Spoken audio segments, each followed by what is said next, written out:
I don't know how many of you have heard this, but have you heard of Payment AI? It's like an AI project where the AI pays both to your banks, and there's an agent that pays to your banks and also transfers USDC.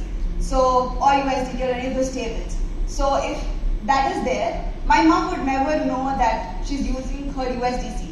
I can just deposit some funds for her and she can just use the AI to do the payment.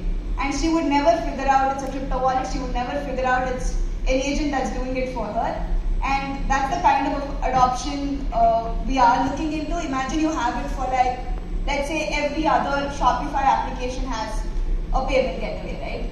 We don't want what Shopify is doing on the back end. We don't want what Razorpay is doing on the back end. We just want another feature that says USDC wallet, USDT wallet, and we get to do our payments.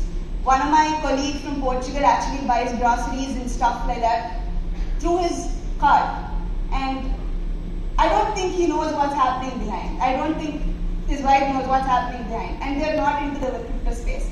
So if that adoption needs to come, I don't think most of us should know what's happening. We still don't know what's happening behind Google Pay or like PhonePe, right? We just are using it. So in terms of usability, no, we should never know.